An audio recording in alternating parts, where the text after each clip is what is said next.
A nossa página Estação da Luz Espírita, que não tem fins lucrativos, o objetivo é a divulgação da doutrina espírita, vai apresentar um desses programas imperdíveis, o programa Evangelho em Espírito e Verdade. O templo, sempre o templo. Parábola dos primeiros lugares, primeira carta dos Coríntios, capítulo 1, versículo 10, fraternidade. Apresentação de Marcos de Mário, do Rio de Janeiro, na Web Rádio Cristo Consolador de São Paulo. Programa imperdível, nós convidamos para a reprodução aqui na nossa página Estação da Luz Espírita, que não tem fim lucrativo. Muitíssimo obrigado mesmo pela sua companhia. Vamos ao programa.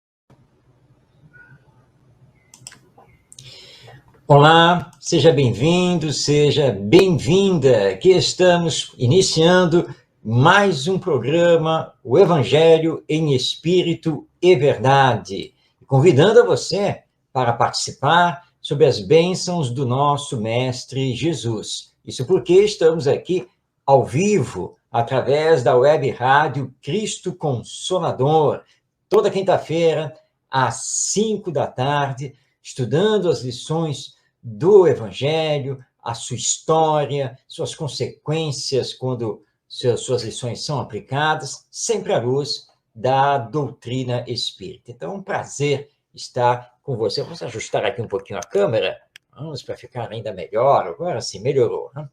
Então, é um prazer estar com você e aguardo, então, a sua mensagem. Aproveita aí o chat do Facebook ou do YouTube, dependendo da qual plataforma você está usando para nos acompanhar, e participe, então, do nosso programa. Na primeira parte, nós vamos dar continuidade ao estudo que estamos fazendo sobre a aplicação do Evangelho e a reforma, a renovação do pensamento religioso da humanidade. Na sequência, vamos ter mais uma parábola de Jesus para estudar. Depois, vamos iniciar hoje o estudo da carta de Paulo de Tarso aos Coríntios, e no final do programa, a palavra é sua, quando então iremos responder as perguntas que nos são feitas e ligadas naturalmente ao Evangelho e o Espiritismo. Muito bem, então iniciando o nosso programa, nós vamos hoje, continuando aquele estudo sobre a questão da transformação do pensamento religioso da humanidade a partir do advento do cristianismo, hoje nós vamos fazer alguns comentários a respeito do tempo. Sabe por quê? Porque você, provavelmente, já deve ter se perguntado, ou ouviu alguém se perguntar, ou leu sobre isso, por que depois de mais de 2000 anos dos ensinos de Jesus, lembrando que Jesus, a data do seu nascimento, abre a era cristã da humanidade, porque passados, então, mais de 2000 anos, nós ainda não conseguimos colocar em prática os ensinos morais de Jesus. Já não passou muito tempo? O que o Espiritismo tem a dizer a esse respeito? Bem, entendamos que quando falamos do Evangelho, quando estamos falando aqui do cristianismo, que são os ensinos de Jesus Cristo, nós estamos falando de um paradigma. Paradigma é uma nova maneira de pensar e de encarar a vida e, claro, de agir também na vida. E precisamos entender que uma mudança de paradigma é uma mudança cultural e é uma mudança profunda. E esse tipo de mudança requer tempo. E, às vezes, muito tempo. Se olharmos a história da humanidade cristã, ou seja, então, a partir de Jesus, a partir do advento das comunidades cristãs primitivas, nós vamos ver que temos todo um processo histórico. Começa lá com Jesus, seus discípulos, os apóstolos, Paulo de Tarso e assim por diante. E nós temos, então, nos 3 primeiros séculos do cristianismo, nós temos a divulgação do evangelho, a ampliação do movimento cristão, mas, ao mesmo tempo, perseguido pelas autoridades romanas e também pelas autoridades judaicas, principalmente no 1º século e até metade do 2º século. Ali, no 3º século, é quando finalmente o Império Romano, que dominava o mundo então conhecido, vai então deixar de perseguir o cristianismo e vai acabar tornando-o religião não apenas livre dentro do império, mas vai tornar o cristianismo como religião oficial do Império Romano.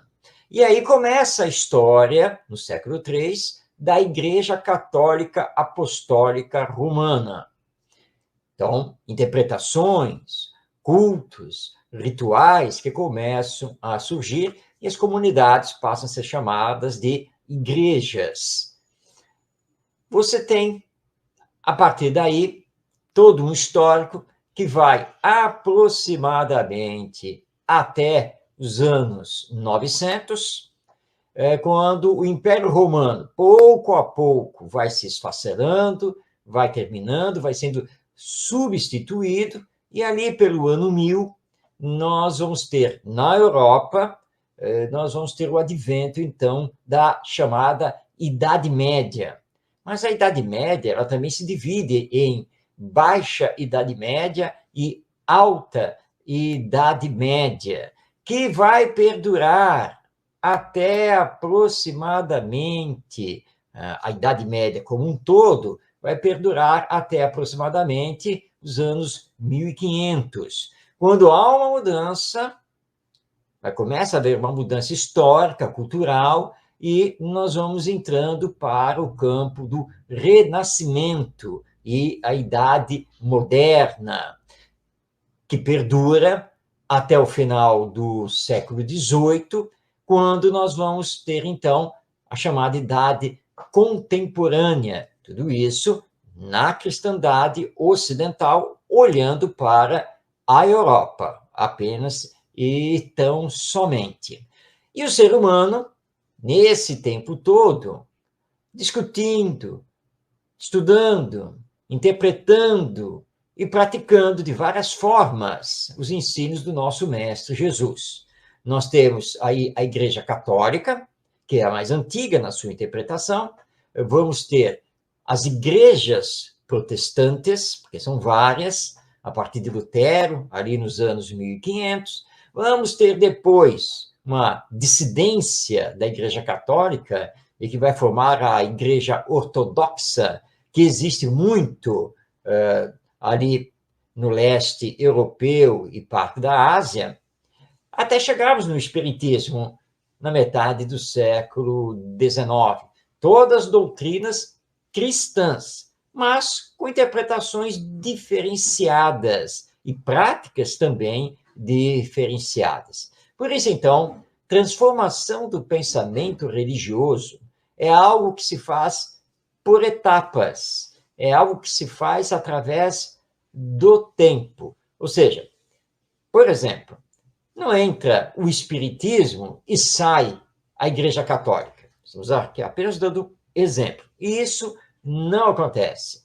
O que acontece ao longo do tempo é a convivência de diversas interpretações sobre os ensinos de Jesus, sobre a alma, sobre a vida depois da morte e assim por diante. E, inclusive, interpretações materialistas, que também estão nesse contexto. Aliás, sobre Jesus, sobre o Evangelho, nós temos uma ampla bibliografia de historiadores e pesquisadores, e muitos deles com visão meramente materialista. Não deixa de ser útil para estudarmos, mas é um outro tipo de interpretação. Então, é com o tempo que todas essas doutrinas interpretativas do Evangelho vão se encontrando. Mas se encontrando onde? Com a verdade. Porque a verdade sempre irá predominar. Mas há que se ter tempo. Nós somos espíritos criados por Deus, temos aí a reencarnação, portanto já tivemos várias existências, e essas existências são solidárias entre si. E vamos formando a nossa cultura, o nosso conhecimento, a nossa maneira de ver e de entender a vida. E aqui entra também, nesse contexto, o Evangelho. Como eu vejo o Evangelho, como eu interpreto as lições do Evangelho, como eu acredito que as lições morais de Jesus devam ser praticadas. Por isso que nós espíritas respeitamos todas as doutrinas e seus adeptos que interpretam o Evangelho de uma forma diversificada da nossa. Então, nós temos todo o respeito aos nossos queridos irmãos e irmãs do catolicismo, do protestantismo, que aqui no Brasil é conhecido como movimento evangélico, dos ortodoxos e dos materialistas. Nós respeitamos a todos e sabemos que vamos convergir paulatinamente no encontro com a verdade. E a verdade, no caso do Evangelho, é a lei de amor. O amai-vos uns aos outros, independente de pensarmos de forma diferente. E pensamos de forma diferente porque temos, graças a Deus, o livre-arbítrio. Se não tivéssemos o livre-arbítrio, ou seja, a liberdade de pensar, a liberdade de interpretar, a liberdade de escolher, nós seríamos como máquinas. Mas não somos máquinas. Nós pensamos, nós raciocinamos e temos essa liberdade para viver. Então, por isso, as divergências no entendimento e nas interpretações. Só temos que lembrar, e o Espiritismo é muito claro em relação a isso, que teremos sempre, perante a lei divina, que nos responsabilizarmos pelas nossas interpretações e pelas nossas escolhas, portanto, pelos nossos atos. E como egoísmo e orgulho ainda predominam conosco, daí porque essa marcha lenta no entendimento e na aplicação do Evangelho. Mas chegaremos lá, com toda a certeza. Hoje, estamos às voltas com as provas e as expiações, sempre necessárias. Mas amanhã estaremos às voltas com a paz e a felicidade. É o futuro que estamos construindo e que vai chegar no seu devido tempo, quando finalmente aplicarmos a lei de amor, porque aí vamos reparar o que fizemos em existências passadas e que não foi tão bom, vamos aqui e agora conseguir realizar boas coisas com a colheita, então, no futuro, não apenas no depois da morte, no retorno ao mundo espiritual, mas em próxima encarnação. Então, Evangelho, ou Boa Nova, nos traz a lei de amor. Amai-vos uns aos outros. Fazei ao próximo somente o que quereis que o próximo vos faça. E nós não temos, à luz do Espiritismo, nenhuma dúvida quanto à vitória do Evangelho na humanidade. Poderá levar ainda muito tempo, não sabemos quanto, mas o Evangelho vai vencer. Porque o Evangelho é a mensagem universal para todas as mentes e todos os corações. É do que necessitamos. Mas precisamos trazer o Evangelho para o nosso coração. Nós estamos tratando do Evangelho no nível intelectual. É por isso que não conseguimos ainda nos entender. Nós precisamos entender o Evangelho do ponto de vista do sentimento. Mas é questão de tempo e de trabalho perseverante, com fé. De todos nós que já sentimos lá no fundo da nossa alma a essência, o sentido das palavras de Jesus. O Espiritismo veio aclarar o nosso entendimento, veio nos auxiliar quanto a isso e alavancar o nosso progresso, entendendo que esse progresso, prioritariamente, deve ser o progresso moral, na correção dos nossos vícios e paixões e desenvolvimento das nossas virtudes.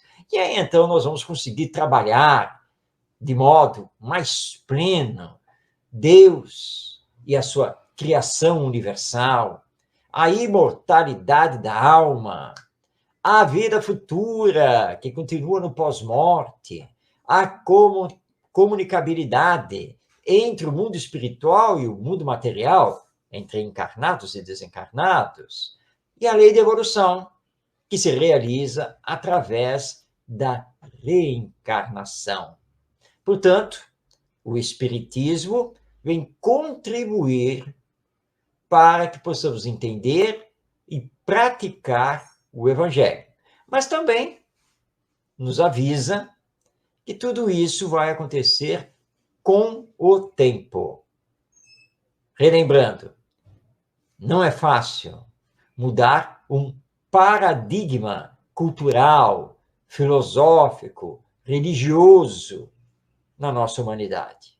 Tudo requer muito esforço, tempo, respeito ao tempo do outro e, principalmente, respeito às interpretações divergentes. Porque, acima de tudo, somos irmãos e precisamos nos entender dentro da fraternidade e da solidariedade.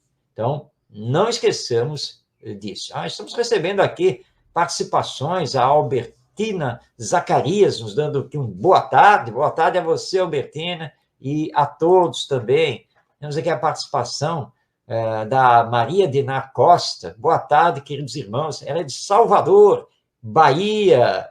Um abraço a todos os espíritas ali de Salvador e do estado da Bahia, e a você, Maria Dinar, obrigado aí pela sua presença, por estar nos acompanhando. Você que está aí nos assistindo, pode também enviar a sua mensagem, pode também fazer uma pergunta, nós teremos o maior prazer aqui com a sua participação. Muito bem, agora que já entendemos que pensamento religioso, nós não o transformamos da noite para o dia, nem do dia para a noite, está na hora de interpretarmos, à luz da doutrina espírita, mais uma parábola do nosso Mestre Jesus. No programa de hoje, nós reservamos a parábola dos primeiros lugares.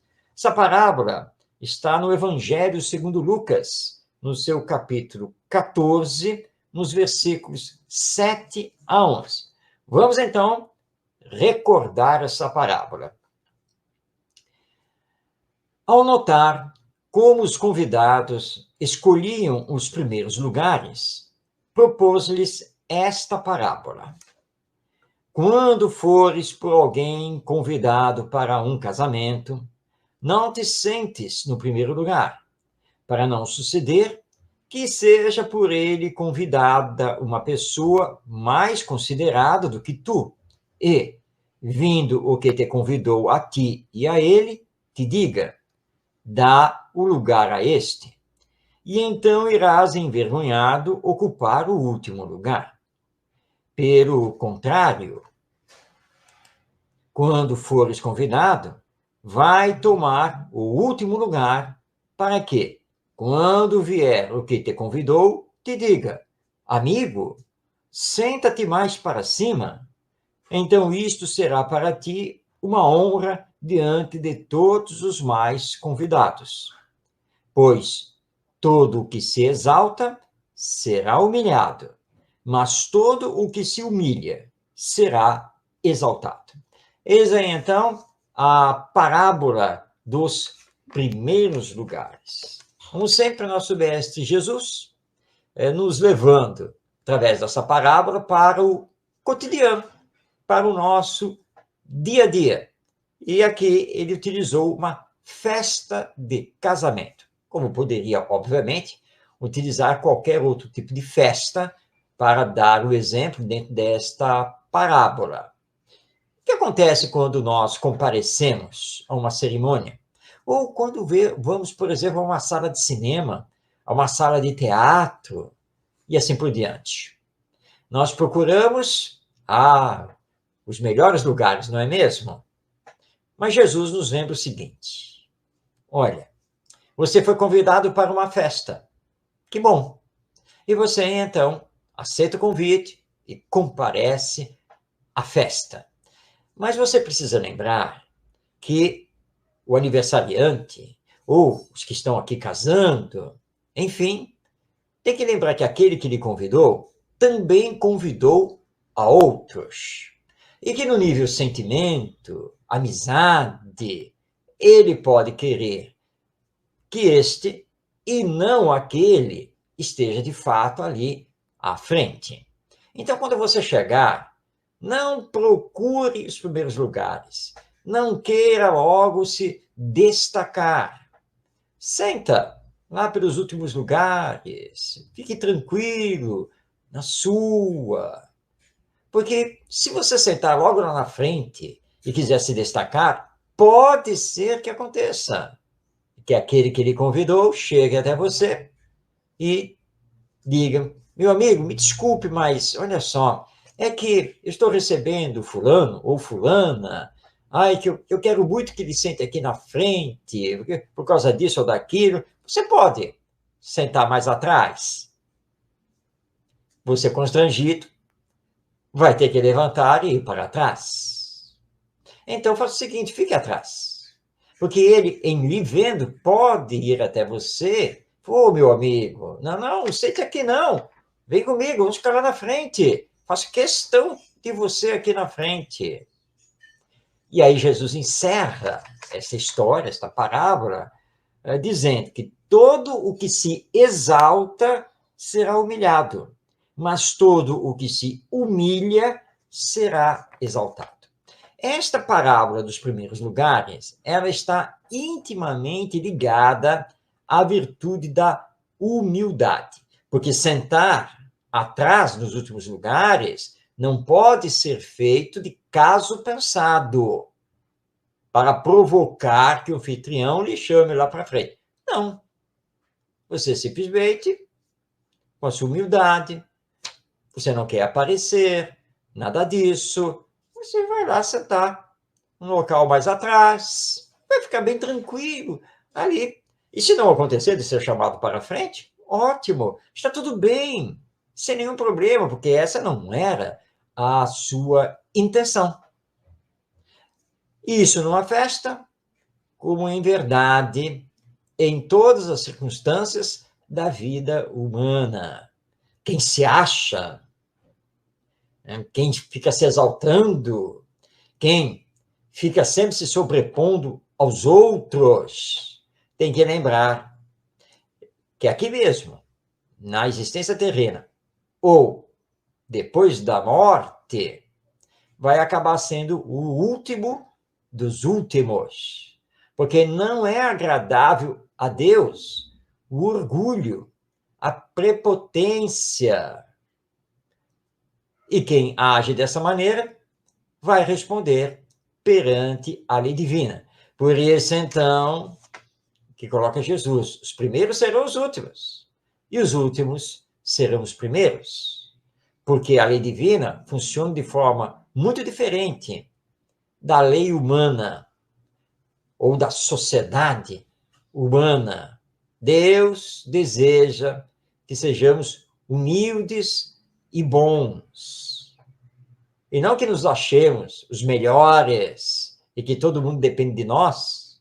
E vamos acabar tentando brilhar mais do que o aniversariante, mais do que o homenageado, mais do que o casal que está ali realizando as suas núpcias.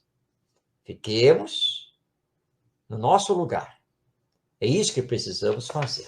Allan Kardec, o codificador da doutrina espírita, estuda esta parábola dos primeiros lugares em O Evangelho segundo o Espiritismo.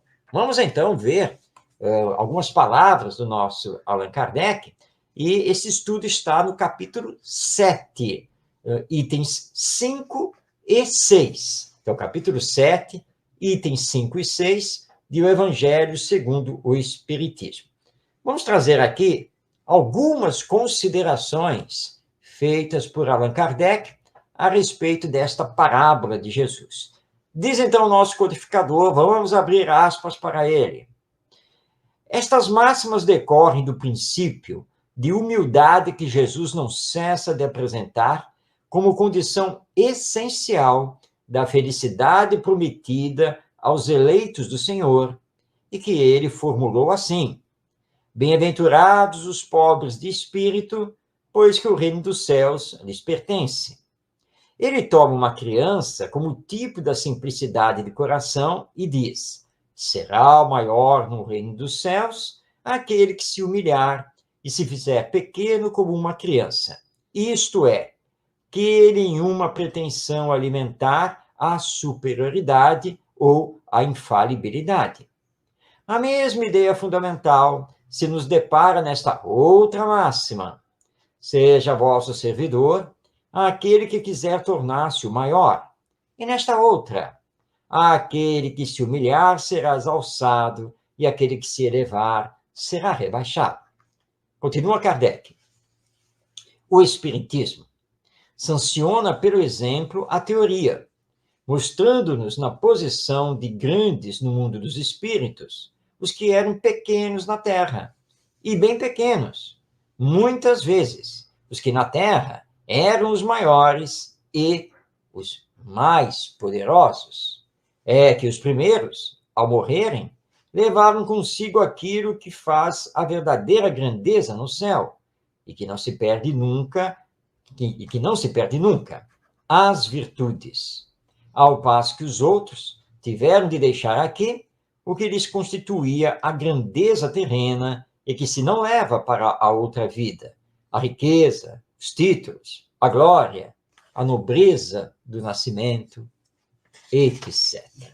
Então, essas são algumas das palavras de Allan Kardec que se encontram no capítulo 7 do Evangelho segundo o Espiritismo. E temos uma história para ilustrar isso. É a história daquele palestrante espírita, palavra veemente, magnetizando as multidões, e todo mundo adorava as suas palestras. Ele cooperava num determinado centro espírita, onde também sempre realizava as palestras. E havia uma pessoa que não faltava quando esse palestrante estava escalado para fazer a palestra. E aconteceu que os dois houveram, um após outro, de desencarnar. Primeiro, a pessoa que sempre assistia às suas palestras, depois o palestrante. O palestrante, chegado ao mundo espiritual, se viu numa condição ruim, com determinados sofrimentos, não tinha luz própria, nada disso. Mas, como espírita, ele lembrou de orar.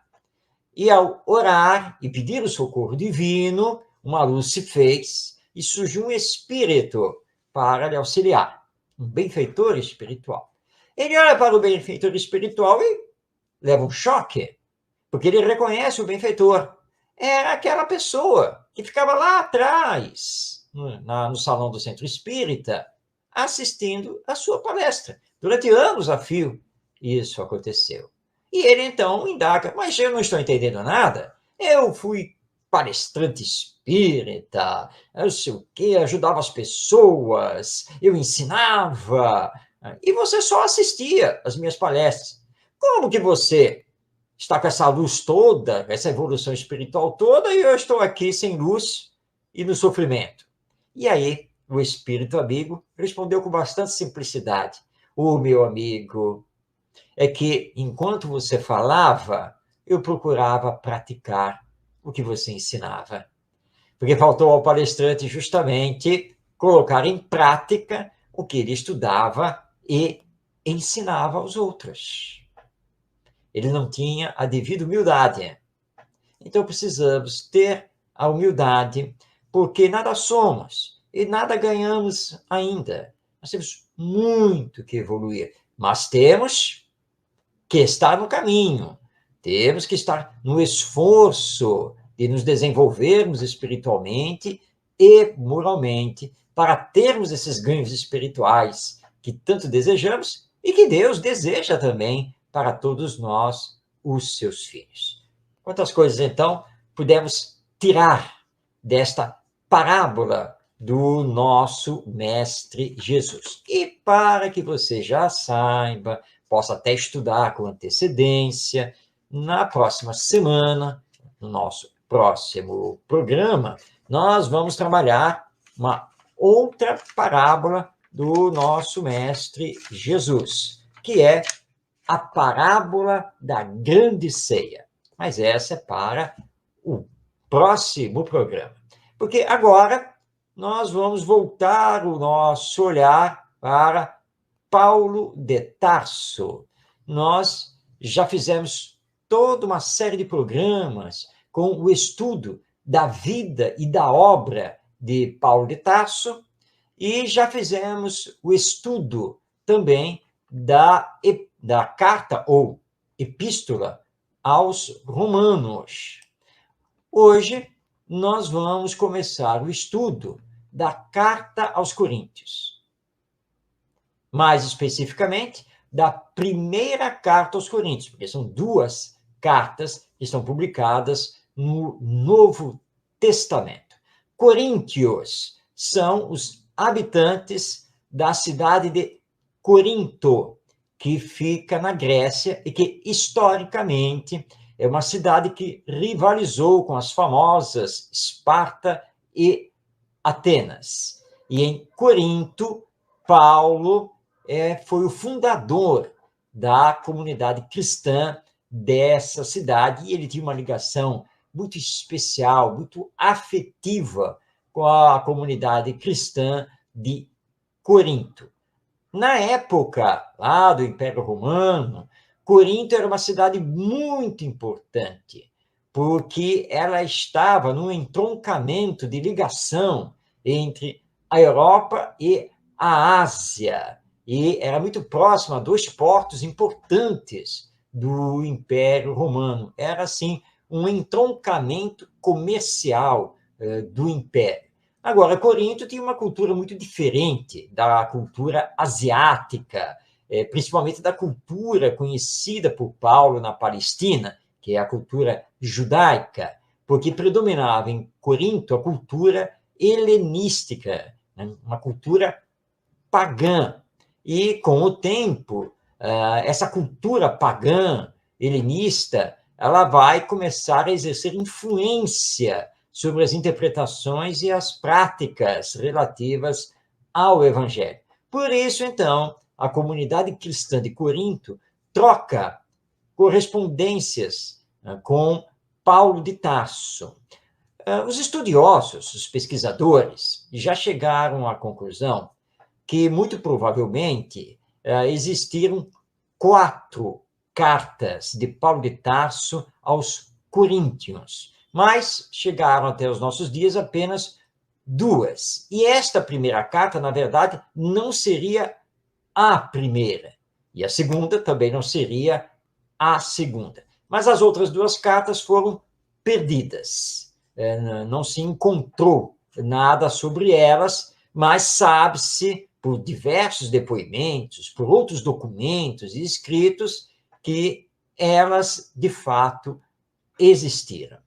Em Corinto, existia o culto à deusa Afrodite, e os pagãos, ou seja, aqueles que não eram cristãos, eram muito ligados a esse culto de Afrodite, e que é um culto sensualista, e isso predominava em Corinto. Por isso, nessas cartas aos Coríntios, nós vamos ver Paulo de Tarso dando bastante contundência à caridade, fraternidade, fidelidade aos ensinos de Jesus, e são duas cartas um tanto quanto didáticas, porque ele vai explicando o Evangelho e os ensinos de Jesus e as diferenças com o judaísmo e também com o paganismo. Muito bem, nesta primeira carta aos Coríntios, nós então escolhemos alguns versículos para fazer o nosso estudo. E nós vamos iniciar com o versículo 10 do primeiro capítulo. Então, nós temos Paulo de Tarso, na sua carta aos Coríntios, capítulo 1, versículo 10, que nos diz o seguinte: Eu vos exorto, irmãos, em nome do Senhor Jesus Cristo, guardai a concórdia uns com os outros, de sorte que não haja divisões entre vós. Está aí o versículo 10 do capítulo 1 da primeira carta de Paulo aos Coríntios. Vamos então fazer a interpretação à luz da doutrina espírita. Todos nós já percebemos que é natural na sociedade humana o embate de ideias. São naturais os pensamentos divergentes sobre uma determinada ideia, sobre um determinado tema. Por quê? Porque somos individualidades em diversos graus evolutivos, tanto no campo intelectual, moral, quanto espiritual. E é simplesmente impossível exigir que todos pensemos da mesma maneira, que queiramos as mesmas coisas e façamos as coisas do mesmo jeito. Não tem como. Porque cada ser humano, possui a sua personalidade, não se confundindo com o todo, né, com o coletivo. Embora, muitas vezes, tenhamos similitude de pensamentos e de ideias. Mas, mesmo assim, vamos sempre nos caracterizar pela nossa individualidade. O que fazer, então? Aprender que é na convivência com os outros, por exemplo, no relacionamento familiar, no relacionamento profissional, no relacionamento social, que vamos aprender a respeitar as diferenças.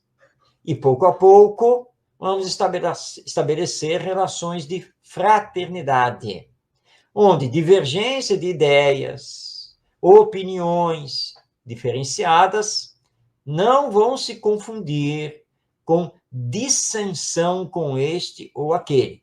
E esse é um aprendizado que precisamos fazer e que Paulo está justamente chamando a atenção dos coríntios na sua comunidade cristã. Podemos, sim, debater as ideias e podemos ter opiniões diferentes, mas não devemos fazer disso inimizades, lutas antifraternas, porque aí seria um contrassenso com as lições do Evangelho que dizemos defender e seguir.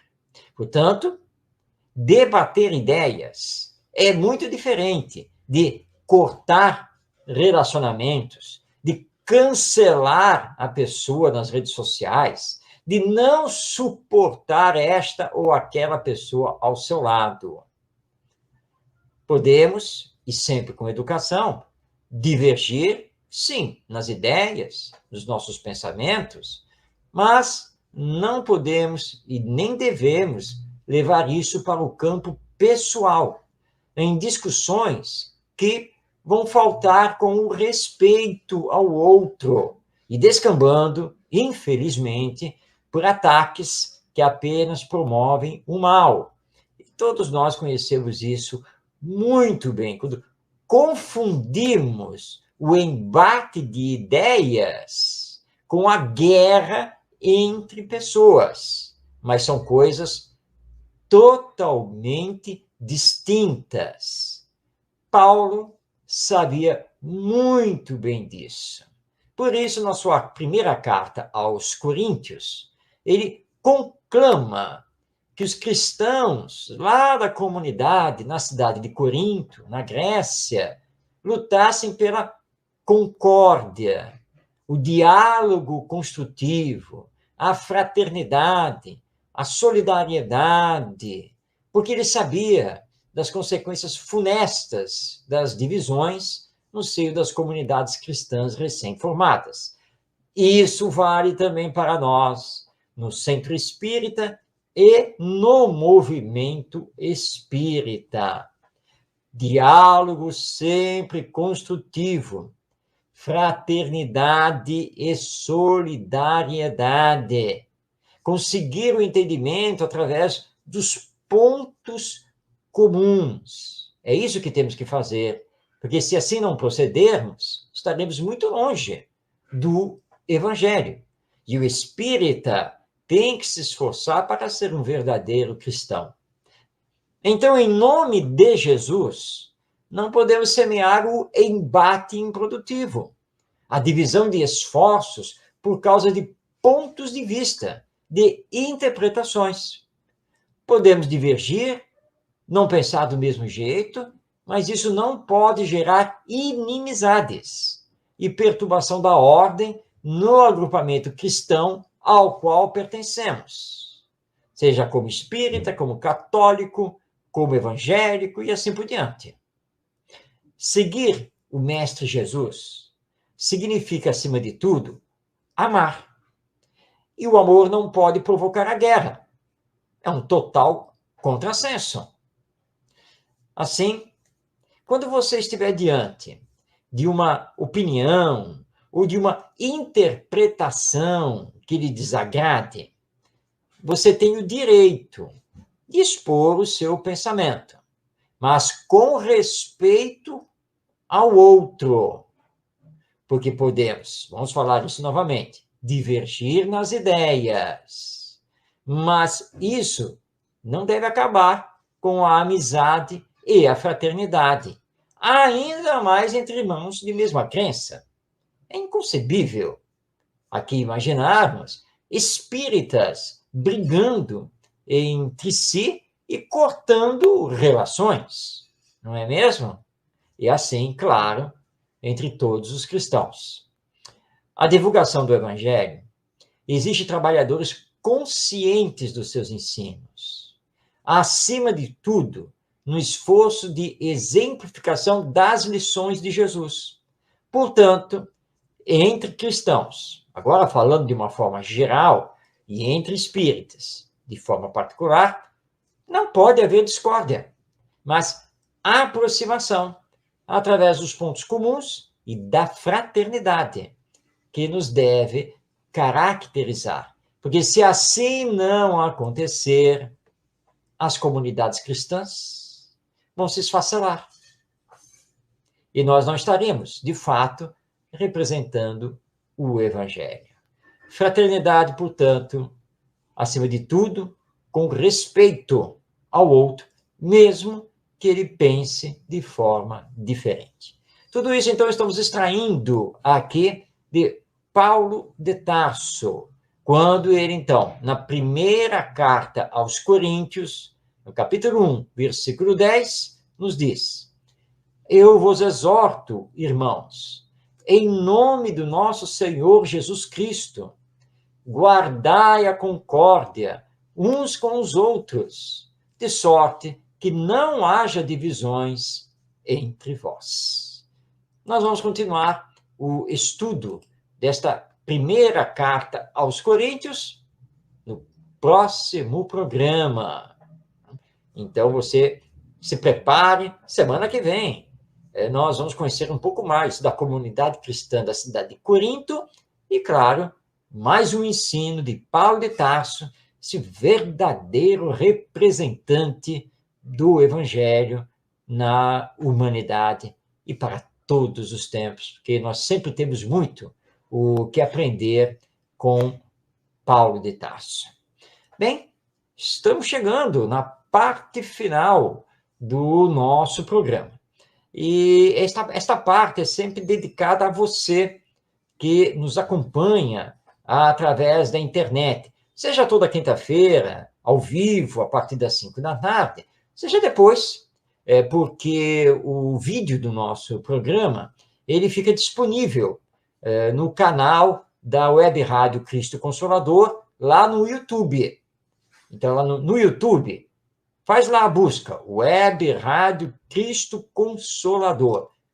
Você logo vai ver, vai aparecer o canal, o ícone da Web Rádio, só vai clicar, você vai abrir o canal, vai lá nas playlists e você vai ver a playlist do nosso programa, o Evangelho em Espírito e Verdade. E você, então, terá acesso aos vídeos de todos os programas, está tudo lá.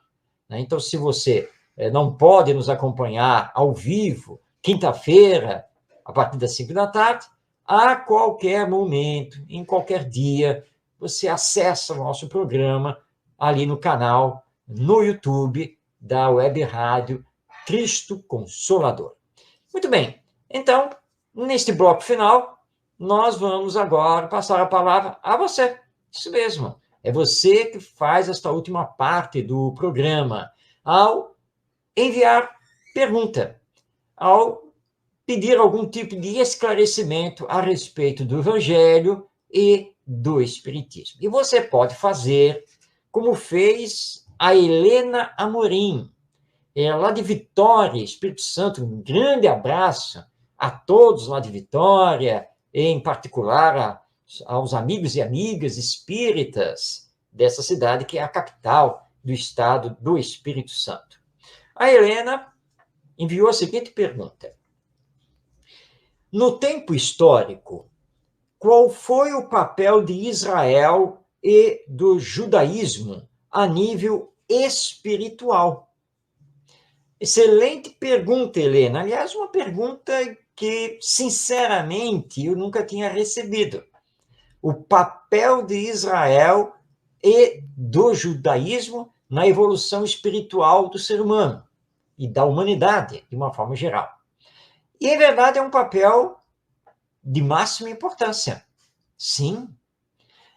Israel é a nação que conjugou esforços para termos aqui na Terra o monoteísmo, ou seja, a crença num único Deus. Enquanto em toda a humanidade conhecida, historicamente, até surgir o Império Romano, toda a humanidade, todas as suas nações eram politeístas.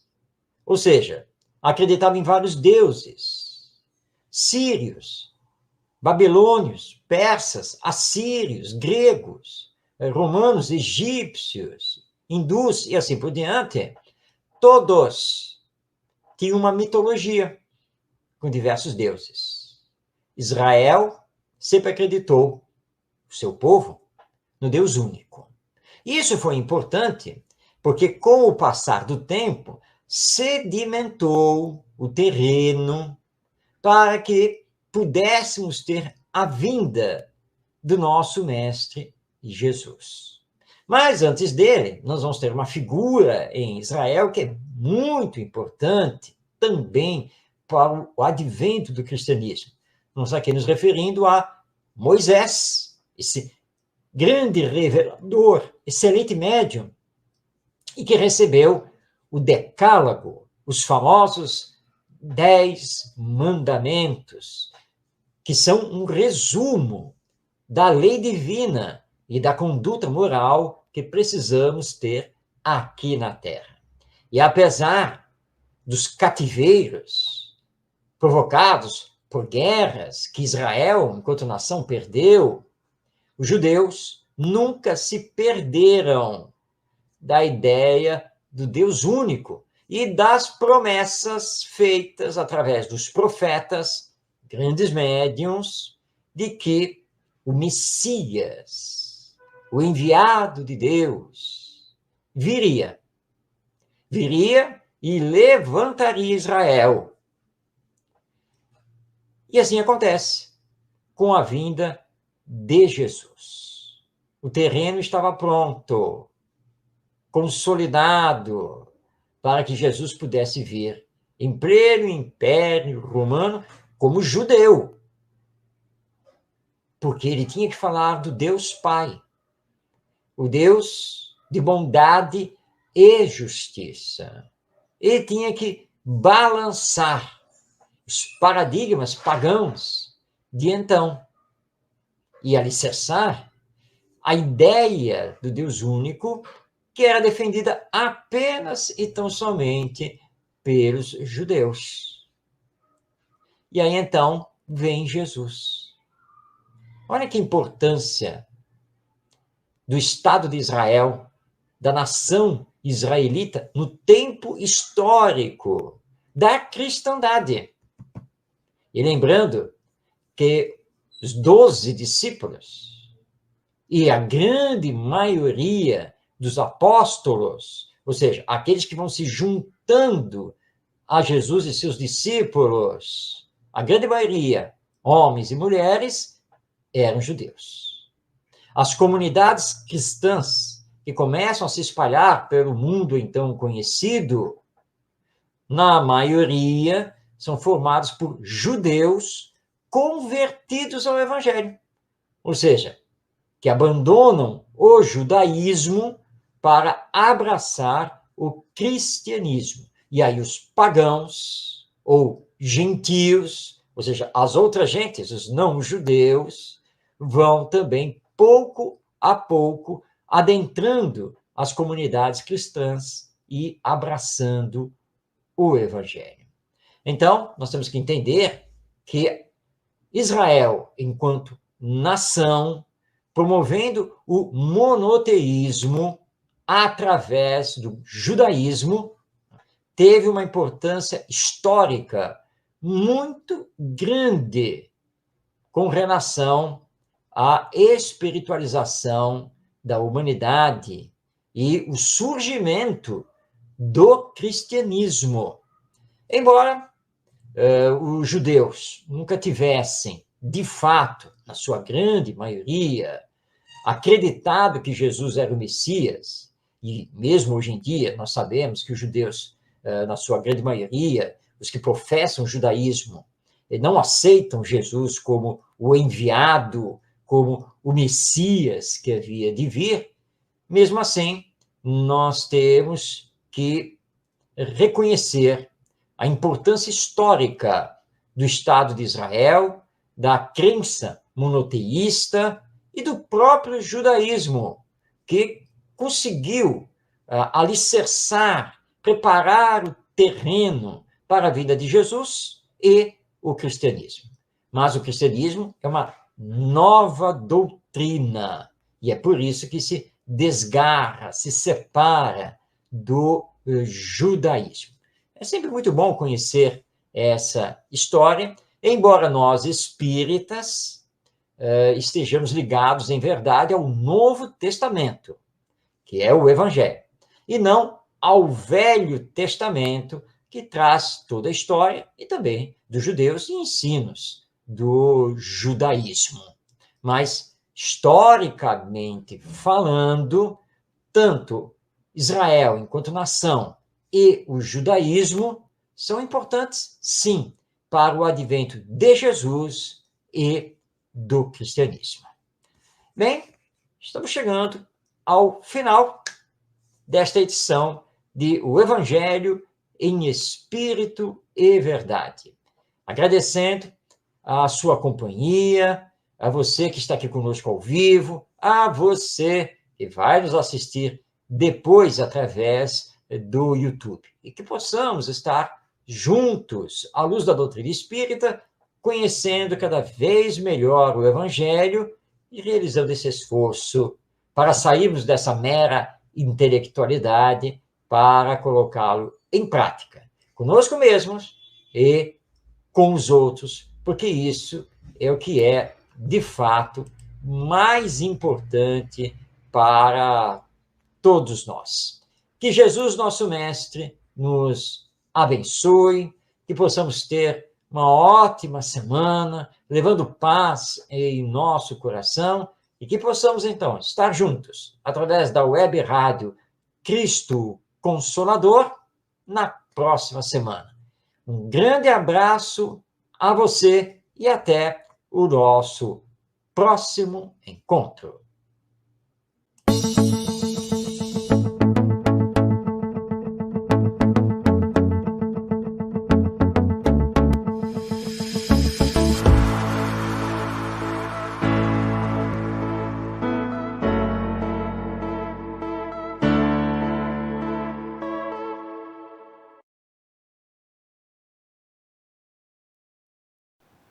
Chegamos ao final da nossa atividade. Muitíssimo obrigado mesmo pela sua companhia e espero você no próximo evento.